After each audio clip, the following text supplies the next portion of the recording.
Tired of life just happening to you? Sick of your daily routine and want to experience real progress? Tired of cheap hacks and skeptical about anyone trying to give you their 10-cent motivation? Welcome to the ABCs for Purposeful Living podcast, the place that takes the bedrock foundational principles of success and breaks them up into smaller rocks that you can take and use for your own construction, as you build the life of your dreams the way that you want it. Stop living by default. Get busy designing. Let the podcast begin.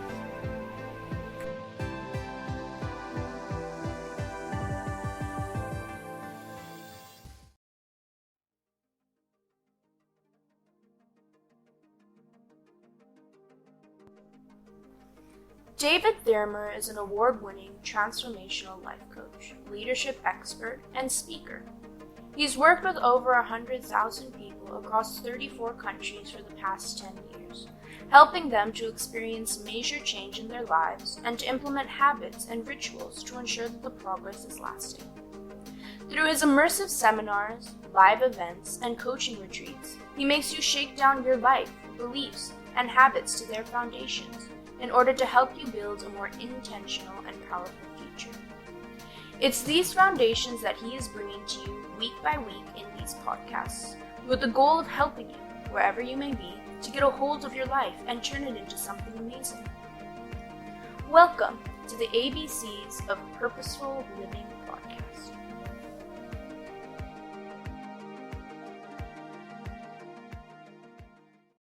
Hello and welcome to yet another episode of the ABCs of Purposeful Living. My name is David Thurmer and I'm so excited to be with you here again on this show. I've been so thankful for you joining me along on my podcasting journey so far.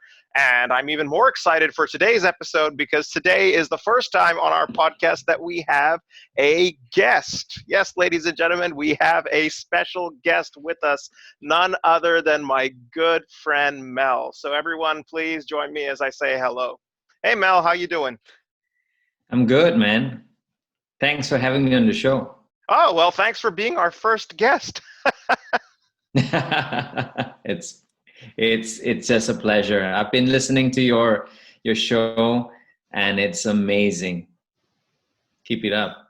Thanks so much for that. Yeah, I mean, I'm so excited for our episode today. When I was thinking about this particular topic, there was no one else that I thought could do it justice besides you, because I know you're putting out a book on this subject, and your final chapter is on this very topic. And this topic, I know from the years that I've known you, is very close to your heart. And so I'm super excited to dive into it. And for those who are just joining us, we've been going through all the different letters as we are laying out the success principles. And today is H for happiness.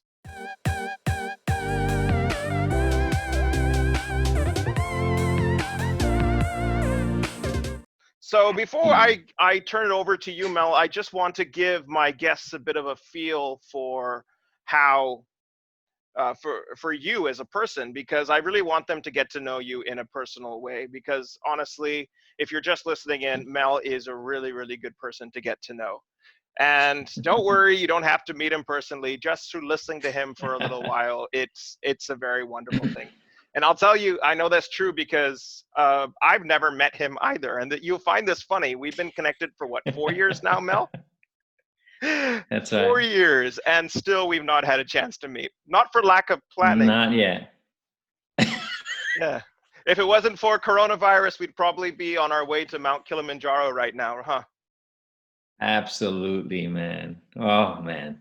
Definitely still next year, man. It's still on. Oh, absolutely. Yeah, that's there. Once plans are made, plans can be flexible, but goals are always there. That's what I always tell people whenever I'm working with them. You know, of course, this is chasing butterflies off the topic, but you have your goals and then your plans can be a bit flexible, but you always keep the goal at the end. So Kilimanjaro, the goal, how we get there is the plans. But I digress from the subject, so let's continue. All right, so Mel Leow is an MCC, internationally acclaimed leadership and life coach. He's an author and a speaker as well. He holds a BCom and an MBA and has worked most of his life in Asia, currently residing in Melbourne, Australia, and he has a burning desire to work with social entrepreneurs in Africa in his spare time to explore the great outdoors, Kilimanjaro. That's Mel right, man. engages with individuals and teams to uncover their personal and professional potential and aligns them to their inner purpose and desires.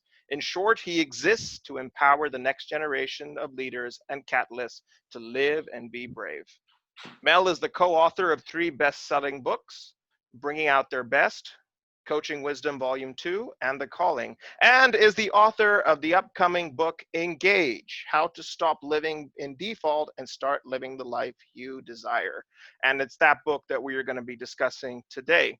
He is the founder of the Asian Pacific Institute of Coaching and Catalyst, and his mission is to equip 10,000 coaches who will in turn catalyze 10 million over the next 20 years. So, Mel. Wow, that's welcome. A mouthful. Yeah. I had to read it off my phone, so I didn't want to mess it up in any way. I feel that people really need to get to know you, and so I'm going to do it justice. And the only way to do it justice was to read it out. Okay, but now we're done with the stuff that was on script. Let's go off script and let's dive into this topic, because happiness. Go ahead, Mel. Tell us, what is your definition of happiness? Wow, that's a huge one, right? Because I think everyone in the world, right, wants to be happy, right? They even have songs on that, right? in the days when I was growing up, like, don't worry, be happy. And it's funny because even Bobby McFerrin was actually not really happy.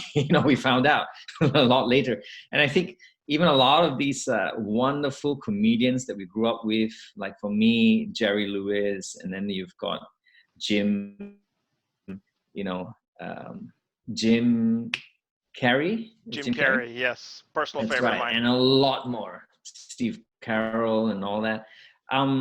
They're just wonderful people, making us laugh, making us happy, right? And then it's like, there is that reality that sets in, and that reality is sometimes not really a happy place, right? So to me, I think happiness is not just some good feeling that you and I feel, right? It's like, oh, this is my happy day, and this is, I'm not happy today. It's not just an emotion, although yes, it is an emotion, but it's not just that, right? It is more than that. And it is also not just a destination. It's like some place that, I can get there. I can get to my new happy place, my new high, right? So it's also not that.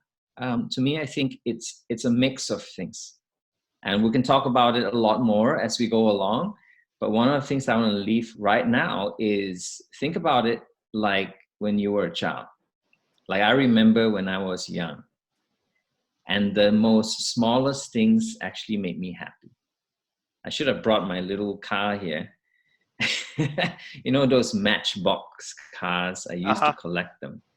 Oh, wow. And boy, did that make me really happy. Now, I did not have a lot of toys growing up, but those Matchbox toys, the cars, and I would line them up and I would count them. I'm a bit structured, so I'll be like, oh, that this, and they were in their place, all nicely parked before I would play with them. And I would play with them for hours, as I remember. Now, while the world is a lot different today when someone's maybe like 7 years old, 8 years old. Obviously those days there was no such thing as the internet or the iPad or anything. I could be lost in my happy world for hours. And was I playing with like high-end toys, remote control, all those stuff? No, it was that little that I had. But it was just amazing because I could create that happy for me. So that's the first thought I just wanted to just put in, which is that meaning of happy actually can be created. And it's all different for a lot of people, right? And so off the bat, it's not just about reaching a destination or even reaching a goal for that matter, and then we'll be happy. Because we kind of know, even if we've done Kilimanjaro, we might say, what's next? Yeah, exactly. So there.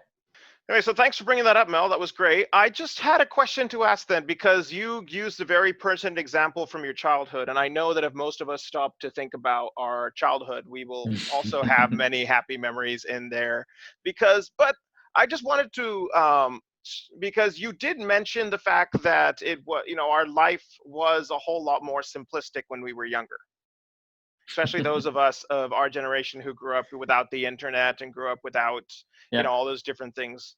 But now that we started, now that we've become moved into the field where we are professionals, we are working professionals, we have families, we have careers, we have everything that we do, that definition of happiness seems to be lost. But it doesn't mean that we're not searching for it anymore. I was reading a study by, I think it was by Stanford University, and they interviewed like 10,000 CEOs and businessmen from different parts of the world, I think from over 170 countries.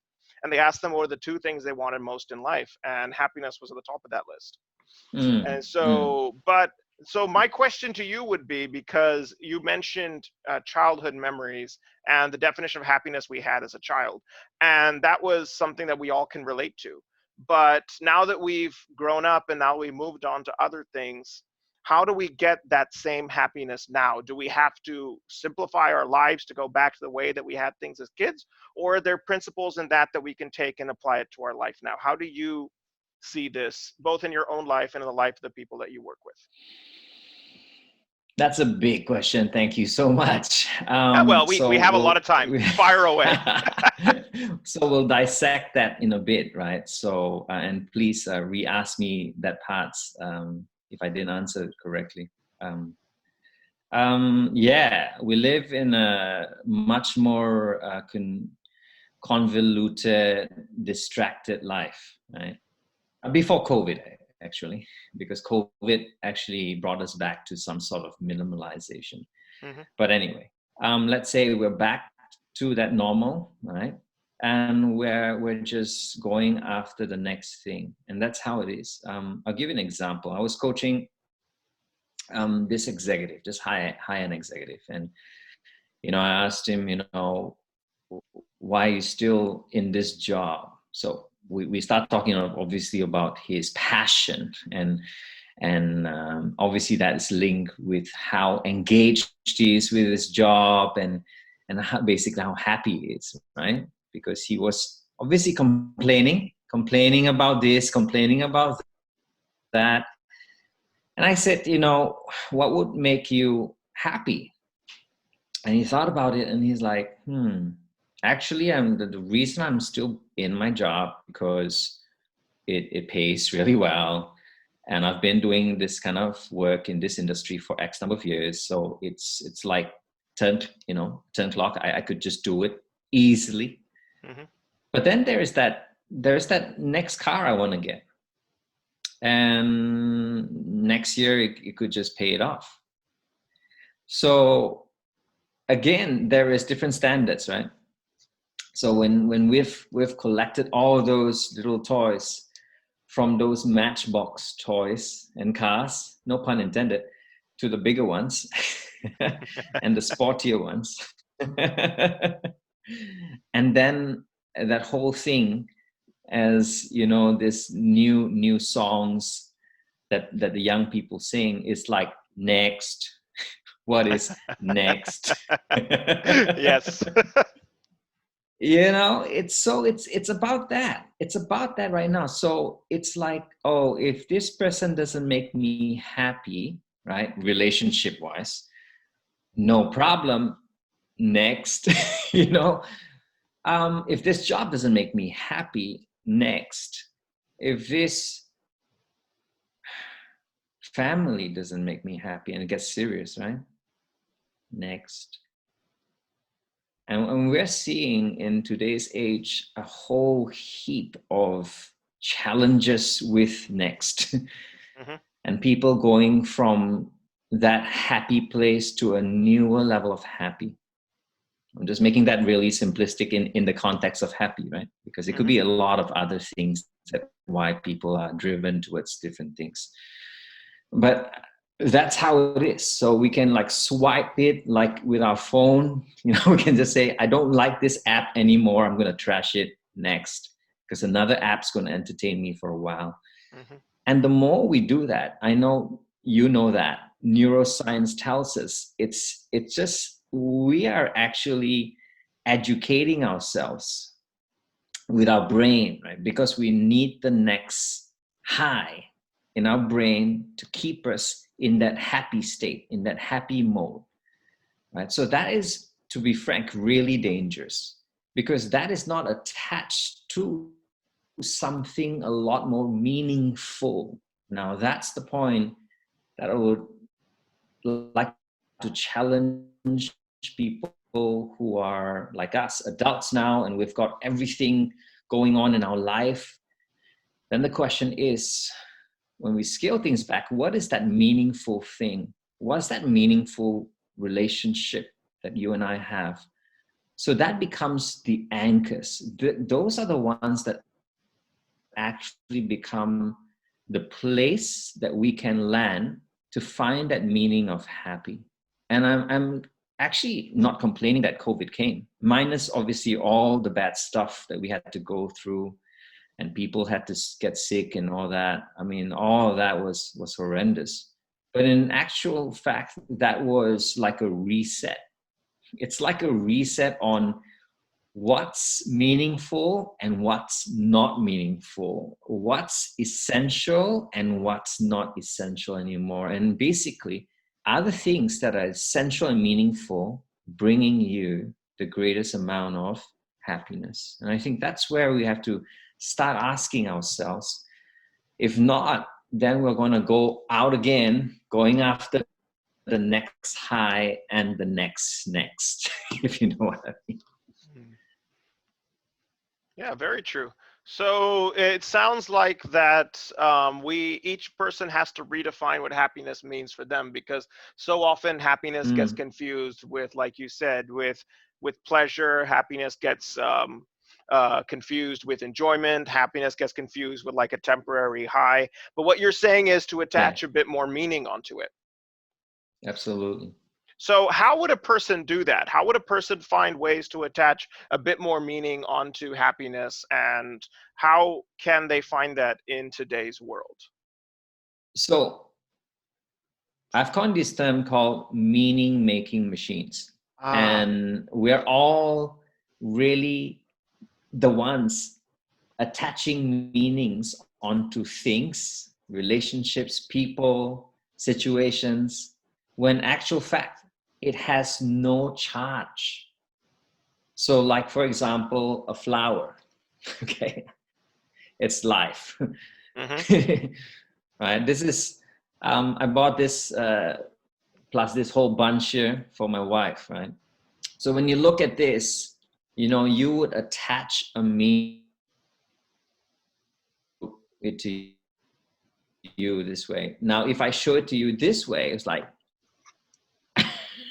you'd be like, oh, is that for me?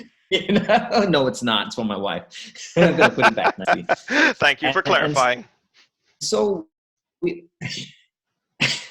and so we often do that every other day. We often attach a charge onto that when it actually has no charge on it. So whatever situation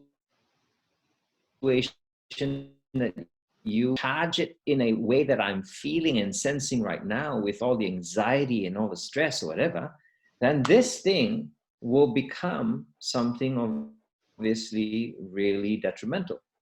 But if we start looking at even the situation that we're facing, COVID, and put a different charge to that, and that charge may be a word called gratitude, suddenly actually creates a different that if we can put that charge or recharge that again, it's like allow that battery to run flat and all the negativity to get out, and if we could look at the person with a new charge,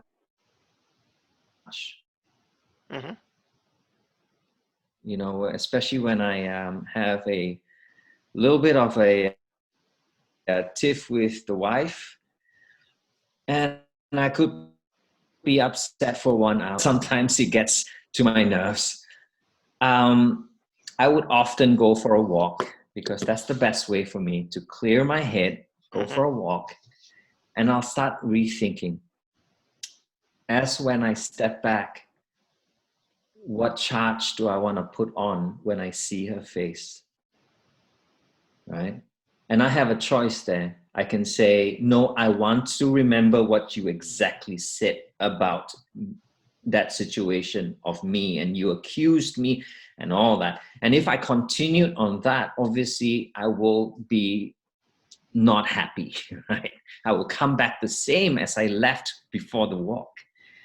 And so I begin to realize that if we can start coming back in different places, in our offices, in, at home, wherever it is, when we feel a little tired and stretched, get out for a moment, put a pause on that, and evaluate all those things and ask ourselves, if we could put a new charge on that, like happy or gratitude or thankfulness, what would the outcome be?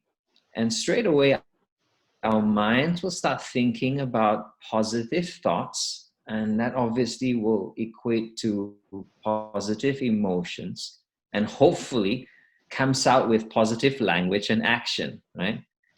And one of the things I often do is I often would just go back and just give my wife a hug without saying anything. And that's just some practical thing for me between between partners, right? So I'll just go up to her and I'm like, give her a hug. And she'll slowly give me a hug. It'll take time sometimes. And then perhaps say what I want to say, which is, um, perhaps I'm sorry for, not perhaps, but I'm sorry for what I said just now. Did not mean it that way. Um, my intention is to want to make up and to see how we can bring us into that new space. Right? And that's how. And that could be just a step towards that happy place. Okay. And right. I did say that it's not a destination. Happiness is not a destination, but it is that little milestones that leads us to a better place. But it is obviously going to be that place for now, and then later to another place and another place. So it's not just one destination to be reached. It's a continuous flow that we can continuously push ourselves as well, and encourage ourselves to be able to attach a new meaning, to recharge that situation once again. Very nice. Yeah, so I totally agree with that. I also personally believe that happiness is not a destination; it's a journey, and it takes, so often we have this great big idea of what happiness should be, and it's like this great big ideal. At the end of my life, I want to be happy. All I want out of life is to be happy, and it's like this whole very nebulous thing over there. But like you said, you take it down and you actually say, okay, in this situation, how can I be happy? In this situation, what does happiness mean for me? When I'm with my parents, or I'm with my kids, I'm with my partner, I'm in my workspace, I'm in my commute, I'm sitting in my car, I'm having my coffee, I'm using the bathroom, whatever you're doing, how can I be happy in this particular state?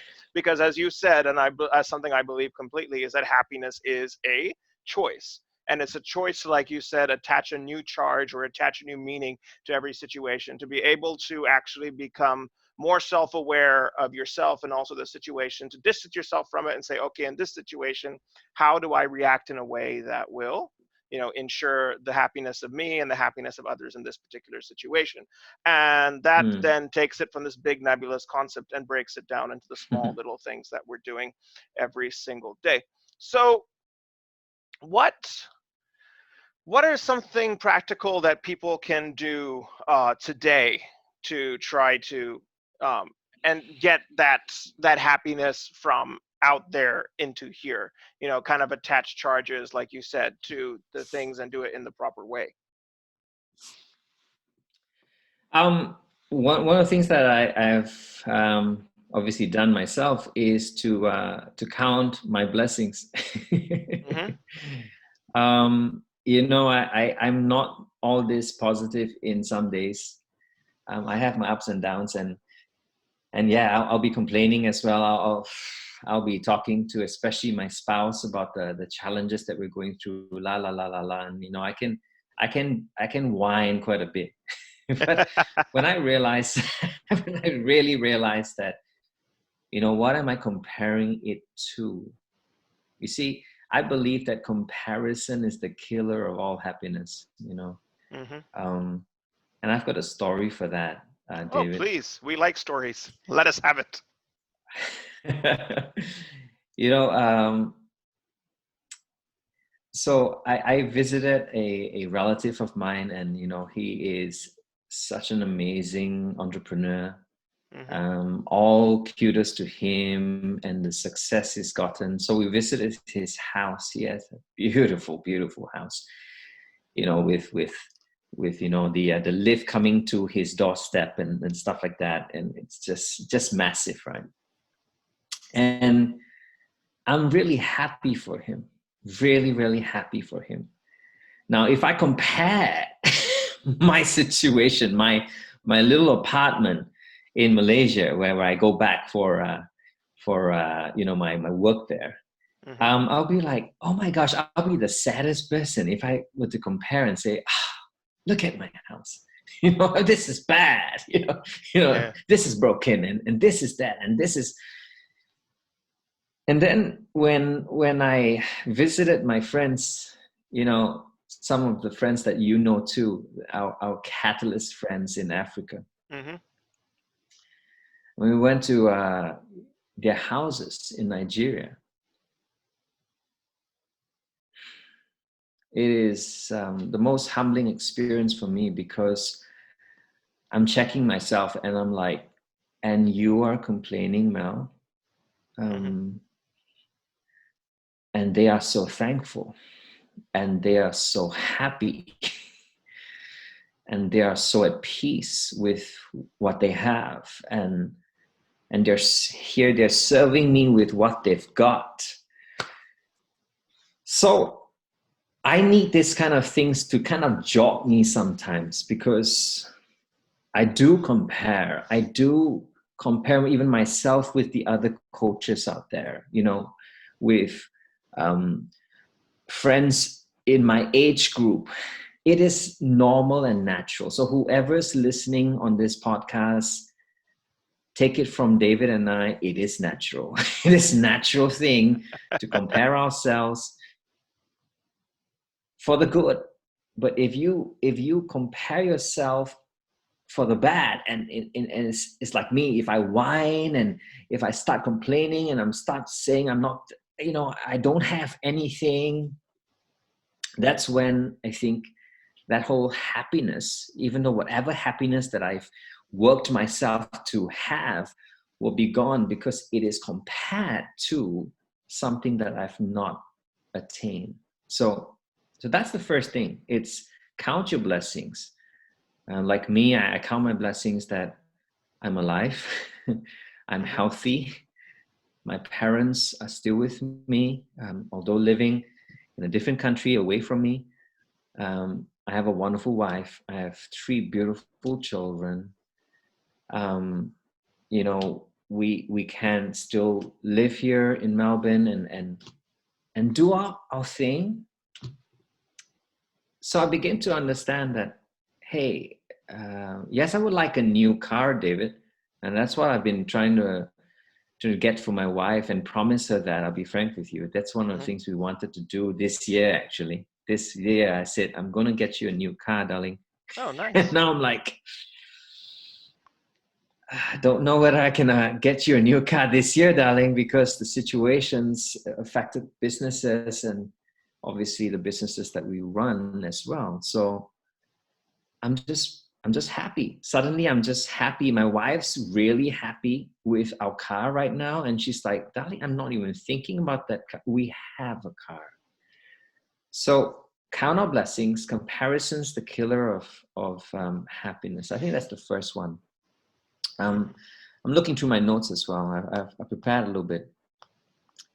The second thing is,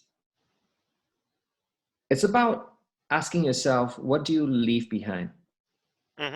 And it's not just about that whole happiness for yourself, but how can you actually impact others around you? So let me read you a Chinese proverb, since I am of Chinese descent. If you want happiness for an hour, take a nap. If you want happiness for a day, go fishing. If you want happiness for a year, inherit a fortune. If you want happiness for a lifetime, help somebody. And I like that really, really much, because it reminds me that at the end of our life, we're possibly not counting how many cars we have or how many properties we have. And you know what I mean?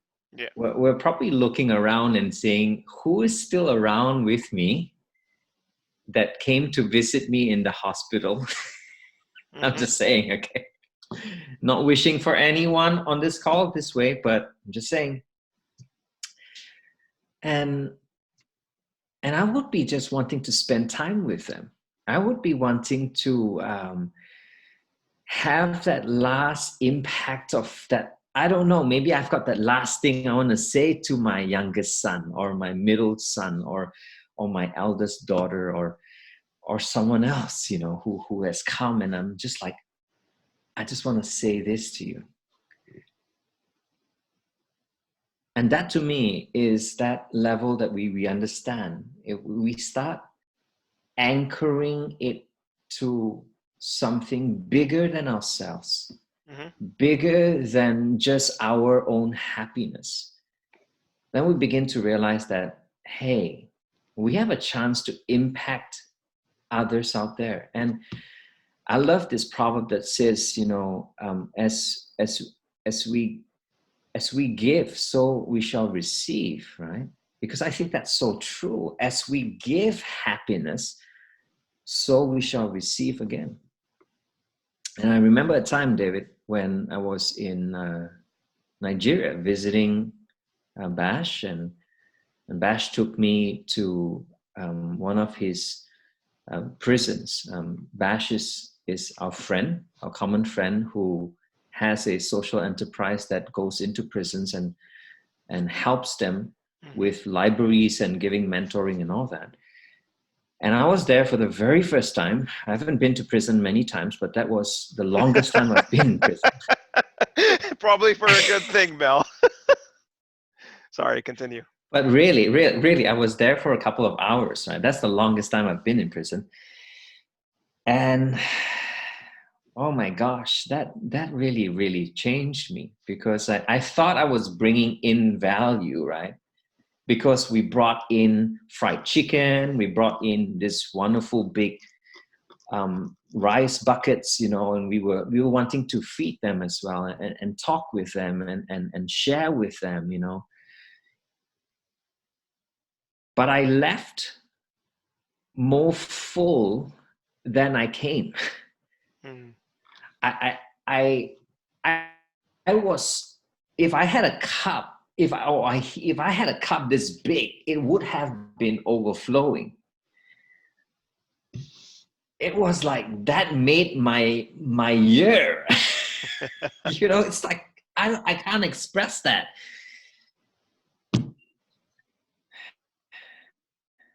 So when I realize the little things that I do to give back to whatever community that I'm attached with you know with my heart, I start to realize that it is bigger than anything that I can expect. So that's the second thing. It's what legacy of happy, and that legacy continues. The legacy that will help us to be a better person, and not just us, but others around us that are impacted by that happy as well. And I think that's the greatest joy that I get when I'm being there, being used in that sense. Um, yeah, for good. Yeah. Absolutely. Yeah. Thanks for bringing that up, Mel. And I am really intrigued about the subject of legacy. In fact, for those of you who are sticking around on the podcast, the letter L is actually focused on legacy. So we're going to have an entire 1 hour audio on that, talking about in depth about Wow. how to leave a legacy, because it is important. Most of us don't think about that. Most of us think, the first thing on our mind is, what are we going to eat today, or what's on the news, or what's happening here and there, but there's not really thought about towards the end of our lives, and just the Mm. the impact that we're making on the world overall. But because I'm going to get into that, then I don't want to spend too long on this, but I am in 100% agreement with you. And, if you don't live your life with a forward perspective, then when you get there, you will live with reactive regret. And Mm. so it's something that everyone needs to definitely take some time for, which is why we're going to dedicate a whole podcast to it. And then I probably will get a couple of insights and observations from you on that one. But back to the subject of happiness, just for the rest of our time together, I have a couple more questions. Yeah, um, sure. when you were talking, the first point you brought up, which I really liked, when you were talking about comparison, that's such a beautiful point, because honestly, yes, I've seen that in my life, and I've seen it in the lives of people that I've worked with. I've seen it in the lives of people I've coached. I mean, I've coached in 34 different countries, and you think that, okay, no, this is just isolated to this country, and then you show up in this country, it's like, nope, they got the same problems. And but Same. there's a very interesting tension that I feel kind of needs to be maintained between Mm. contentment and desire, because Mm. because if you're too content and there's no going forward, then at the same time there's not much happiness there either. So my question to you would be, because I remember them mulling over this for a very long time, and I thought you'd be a good person to answer this question.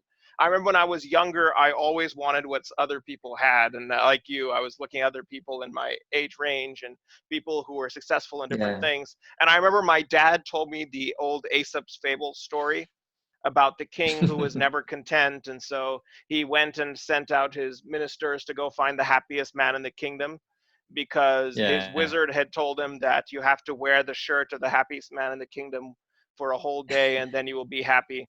And so they went and searched through the land, and finally they brought it back. And then they said, and the king was like, "So, did you find the happiest man?" And they said, "Yes, we did." And the king's like, "Then where's his shirt?" And those people were like, "Well, he didn't have a shirt because he was a poor man." And as Yeah. sweet and as beautiful That's so beautiful. as that parable was, for me it had the completely opposite effect. It was, but why do I want to be the poor man? I don't, why should I have to lower my standard? I have higher Mm. standards. I have goals for my life. And in talking with people a lot, I run into a continual tension with people, because we have this world of black and white. We have two very contrasting ideologies. One ideology says, you have to go after things, you have to do things, never be happy until you get all that you want. And then, as we saw, that never works. But at the same time, you have the other guys who it is, no matter what it is, just be. Never do anything, never do any work, never just exist in the moment. How long can you exist in the moment? After a while, you start getting frustrated. And Mm. overactivity breeds unhappiness, but inactivity breeds unhappiness as well. So the question I wanted to ask you, because I noticed you addressed it in this book and I picked up on it, I said, okay, I want to talk to you about this, because how do you be content with the small things and practice gratitude without lowering your personal standards? Mm. And how That's can you yeah. maintain that tension for, being happy with what you have, but still striving for something more? Let me first say that I am one of those that continuously strives, challenges my status quo, and continuously push myself. So that's something that I constantly do. I know, which is And why you're the guy to answer this, because just in the 4 years I've known you, you've done so much. And yet I would like to say that there are times when I am still unhappy. So you are right. Just like beauty is in the eyes of the beholder, happiness is the same. Where you would hold on to something because that would, you think, makes you happy, until you let it go, then you realize that there is actually maybe something else out there. Mm-hmm. So that's my continuous drive for me to excel, because to me, I like beautiful things as well. And obviously some beautiful things are costly, right? And I know that as we live on this earth, we would need that moolah to exist and to do wonderful things, right? In the book, I do talk about the wonderful billionaires, and obviously, even at that state, they are giving away billions away. Actually, now the question is, does that make them happy? Right? Mm-hmm. It's like, do you give what you have, or do you give what you don't have? So it's that whole paradox of what is much to give and what is little. Mm-hmm. And I think that for us, I'll just speak for myself. I'm happiest when I know that I'm in that space of work that I do that impacts lives. Mm-hmm. Right? You read out my bio just now, and that is the reason I exist, to empower the next generation of catalysts and leaders to live and be brave. Now, every day that I do that, truthfully, whether I'm paid or not paid, I am happy. Now, obviously, I'm happy as well if I'm paid. Yes. But am I happier when I'm paid, or happy? My answer is I'm happy in both states. I'm happy when I'm not paid, and I'm happy when I'm paid. So I've reached a state for myself. So that's my opinion, right? I've reached a state in my life where I realized that having another, X number of clients that gives you X number of money may not increase my happiness level. It actually will diminish it, because I will get more stress. I will actually be more stressful at home, and it's not a good idea to get your wife stressed.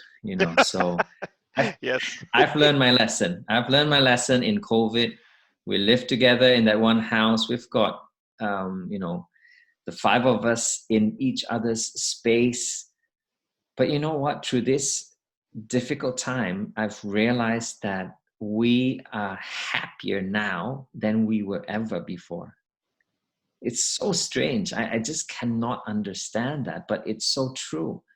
So it's about dialing back to what's meaningful, the same points, dialing back to whether we are comparing ourselves with something that may be just too far-fetched. And yet I'm saying, go for it. I'm saying, push yourself. I'm saying, go all out, live your life. And that's what the book's all about. It's like engage everything. There are 12 chapters, and the last chapter is engage happy. Mm-hmm. All 11 chapters are about go, go, go. Yeah. And then the last chapter, we're dialing it down to the most important part, which is the meaning of happy. And it's not just about that something or someone can make you that way. It's about that free will, that free choice. And yes, to the most busiest person in the world, you've got Jack Ma, or you've got Mr. Zoom. He's really happy now Yeah. with his stock going up, right? And then there are different challenges in his life as well, I'm sure,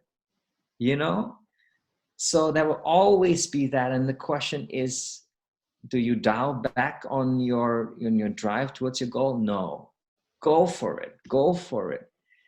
But if it eats in to that meaning of what you place that is more important, that you will know that at the end of the day, the long-term happiness of your life will be impacted, then man, it's not worth it, Because, David, you and I have seen many top executives that have decided, and we've coached them as well, right, to be the high performer, right? Mm-hmm. And they go all out. It's like a self-fulfilling prophecy. They go all out. They get coached by us and other coaches in the world. They go out, they push, and they achieve their goals, and they reach to the top, and they are happy, obviously, because the world is clapping, and they're like, oh my gosh, have you seen Mr. CEO? He's the... And then suddenly we read in the tabloids that he's just, divorced his wife, and he's going out with his girlfriends. And again, I'm not saying that's wrong. I'm not putting an ethical thing on that. It is, again, what is meaningful? What is meaningful for you and I at that point of time? And for that future, always projecting that future of happy. And I've always done that, and I always encourage everyone to also try to just look beyond your circumstance, because circumstantial happiness will go up and down every other day and every other month. It is circumstantial, and that shouldn't be our lever of happy at all. So in short, now, let me summarize. It's go, David. Yeah, agree with you 110%. Let's blaze. And then check in and say, whilst I'm blazing, am I burning the other side of the candle as well? And if I am, then I've got to rebalance and say, do I get a longer candle or do I, blow this off for a bit and focus on this, right? Because that's what's going to make you happy. Absolutely. Yeah, I think the best definition of that, and just to summarize, it's something I tell my clients a lot. I always tell them that wake up with anticipation, but go to bed with gratitude. You get up at the beginning of the day and you power through. You get up, you set your intentions, and then you don't stop until you get what you're looking for. But at the end of your day, stop, take stock of the day, and just be grateful for it. Because your happiness doesn't lie in your goal, your happiness lies in your journey, and your happiness, as you said so rightly, depends on your taking stock of things and being grateful for what you have. Are you trying to become more? Yes. Are you growing to be all that you can be? Yes. But on your journey, can you be happy along the way? Yes. And I think that is a message that more people need to hear, and more people need to get out there, and just more people need to think about it, because this is something that people will come to if they have a chance to properly intellectually engage their own mind with it. Because it's so funny how within each person we automatically know, what is happiness, what is the definition of success. It's all within us, which is why, it's wonderful that people who are coaches can actually sit with people and help them to understand these different things, which is the reason why I became a life coach in the first place, because I want to help the person to figure out their own life. I don't want to tell you what to do. I don't want to be the one who says that this is what you need to do because this is what you have success. No, you know it, but then think about it. Take some time to stop and take stock of your own self and find out ways that you can become successful based on your experience and your situation. And I think that's why, especially now, in, like you said, in times of COVID, where we are able to work with more people, influence more people, and just make real practical change in people's lives because they're able to stop and reflect and see, okay, so now how do I go on from here? And how can I reevaluate my definition of happiness, and how can I bring it into this particular space? And then be sure that every day I wake up with ambition, every day I wake up with looking forward to the day has ahead, but every night I can go to bed with gratitude. And so this message needs to go out. It needs to reach people, which is why I'm so happy that your book is going to be coming out soon. So give us, I know I've taken a lot of your time, and you are a busy person, Mel. I think it's what, midnight there now in Melbourne? Yes, it is. You are certainly the night owl, my friend. Okay, but before we close, before I let all our listeners go, and before I say goodbye to you, because I'm so happy, I think this is the first time I've actually got you on one of my calls. I've been on plenty of yours, but now we finally switched it over, so yay. So I'm going to get all I can out of you. So what is a closing thought that you would like to leave people with before? What is one thing that if you could give them a piece of advice, if you met them in the elevator and you had 1 minute to talk to them and you could change their life in that minute with regards to being happy, what would you tell them? Happiness is within you. And if you can be happy with yourself to begin with, happiness will shine its smile on you. Happiness is not outside, an external thing that will have to come in before you become happy. So you and I have the power to bring about this happiness and engage others with that happiness, so that we can obviously make this world a much better place. Absolutely. Absolutely. So let's make our lives matter. I know you're making your life matter, Mel, and I'm grateful to everyone who I know who are making a big difference on this planet in all their different ways. And shout out to all of you. Keep doing what you're doing. This world needs more world changers. Just go out and make the biggest difference you possibly can. I'm going to let you go, Mel, so you can finally get some sleep. Thanks so much for being here on the call. And everyone, please do get in touch with Mel. You can find him on his website. You can also look up Catalyst. I will be posting the link along in the description for this call, so you can click on his website and get in touch with him directly. He's always happy to speak to people. He's got a long list of people to speak to, so you might not get an appointment immediately, but if you get a chance to talk to him, please do, because he's awesome.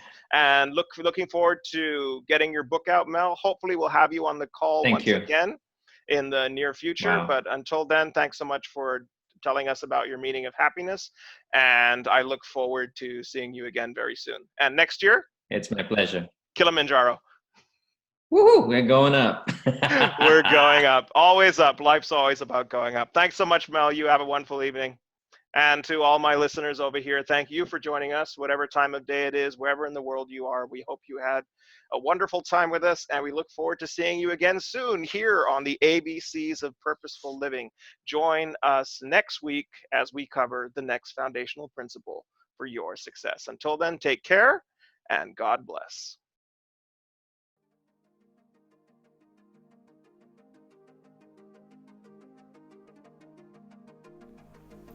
Thank you for joining us today on the podcast. Please do subscribe for more. If you found this helpful, please share it with someone else. Pass the help along.